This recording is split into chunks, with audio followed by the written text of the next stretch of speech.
Hi, this is Joe Goddard from Hot Chip, and you are watching Records in My Life.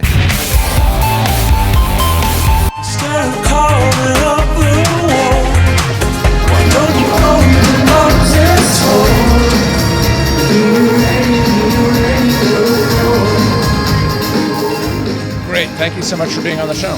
Cool, pleasure. Tell us about your new record.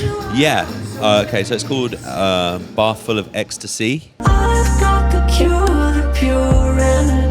I know I can. Tell us a bit about the name before you, the inspiration. It's named after one of the tracks on the record. The lyrics were written by Alexis, who is actually like, he's not like a druggy dude, so it's not like he's been taking tons of ecstasy and kind of really like actually wants to bathe in it, which would be really expensive and probably a bad idea. Like the track itself is a really kind of smooth 70s soul, kind of referencing like Al Green and things like that, and it's kind of more kind of like luxurious kind of feeling of ecstasy that I think he's going for. But yeah, we're very happy with the record. We worked with a couple of really amazing producers on it. Phillippe Zdar, who sadly passed away earlier this year, which was a real shock and very like traumatic. But we had an amazing experience working with him last year.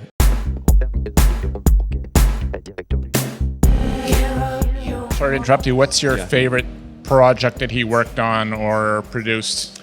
I mean, I've been a fan of a lot of different things. You know, after he worked with the Beastie Boys, I thought that was really amazing. Cat Power, I'm a big fan of, and Phoenix and Cassius. You know, he's one of the reasons why we wanted to work with him was because he's so versatile. You know, he makes amazing kind of rock records and house records and hip hop. So we thought that he would kind of fit our kind of like sound world pretty well. And he really did. We got on with him very well. He's a very passionate, creative, intelligent guy, and it's a real tragedy that he passed away. It was just a kind of a complete kind of accident out of the blue. So it was really shook us. But And you have a favorite track off the new album? What is my favorite track? I mean, I think like the first track on the record is called Melody of Love.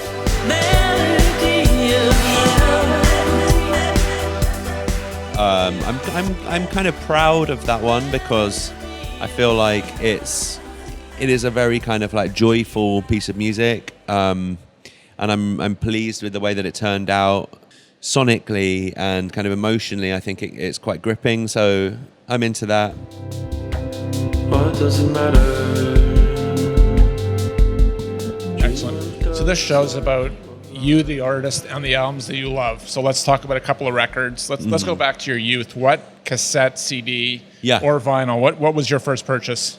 Well, the first things that like I remember being super important to me, and it's like it's like, you know, hits collections, but these are the things that really grip me from the beginning. Is like, you know, my parents, I guess, gave me like Hot Rocks by the Rolling Stones, and you know, I'm talking about when I'm like 8-9 years old, and that's kind of hit me super deep. And you know, I feel like that's a good foundation in rock music, and you know, that's an obvious one, but that I still remember like how much it really kind of, how powerful it was to me listening to that cassette.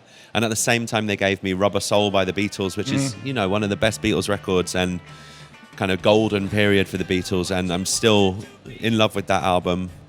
And I think when I started to purchase cassettes for myself, the first thing that really comes to mind as being something that blew me away is Nevermind by Nirvana.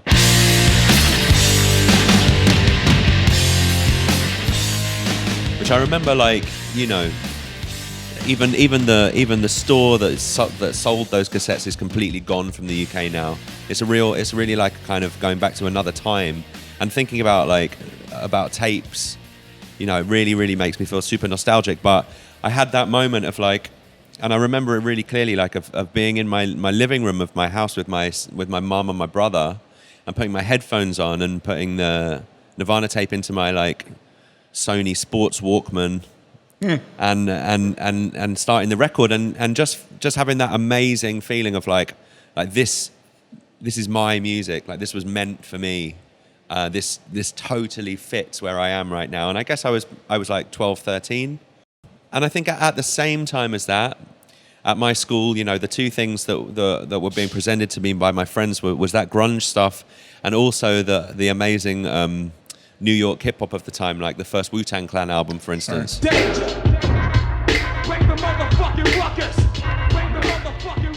So someone made me a cassette tape of that Wu Tang Clan record, Enter the 36 Chambers.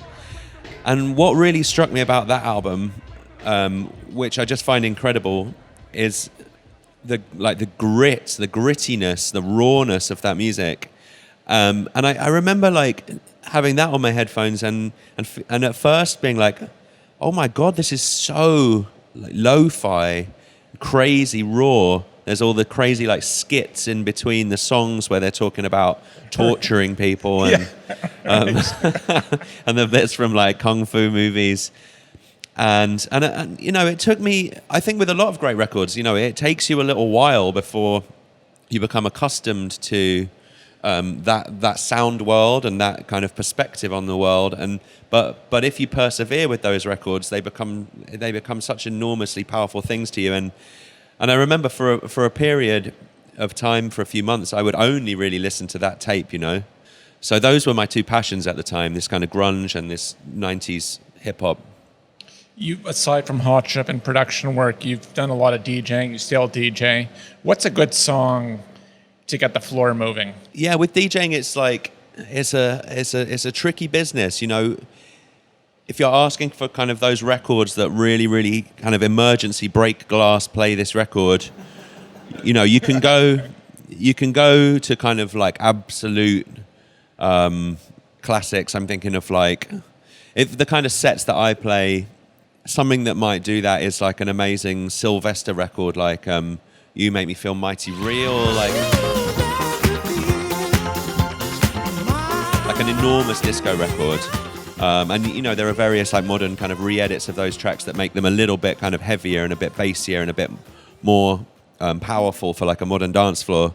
So, you know, if you really want to like save a dance floor, you could go for something like that. But if I can get away with it, I'll play something, maybe another disco record, but something that's a little less well known, but just something that I'm really passionate about, that I really kind of believe in.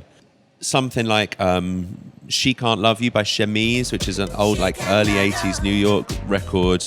Kind of slightly lo-fi production, but really, really melodically fantastic and really sexy, amazing vocal.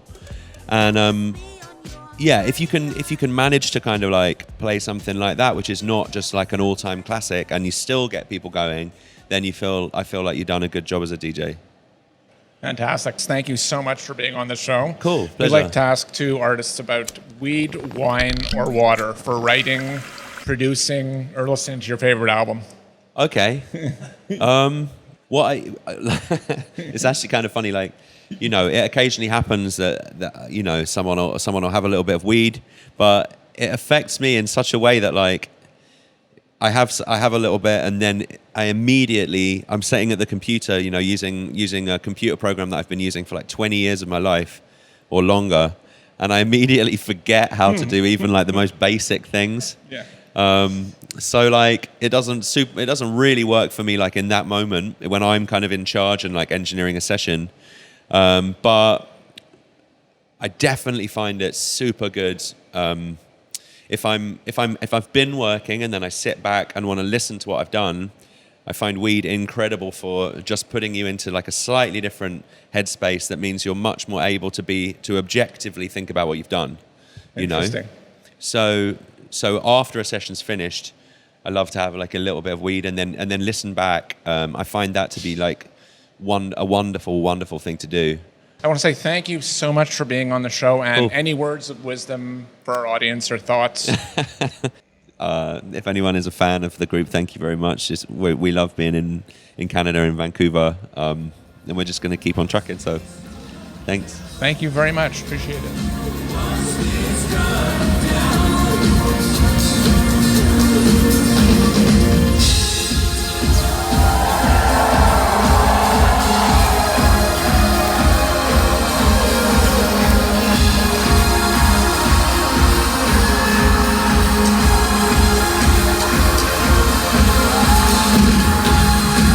Thank you so much for watching, and please subscribe. And if you're really feeling it, please hit us up on Patreon. Cheers.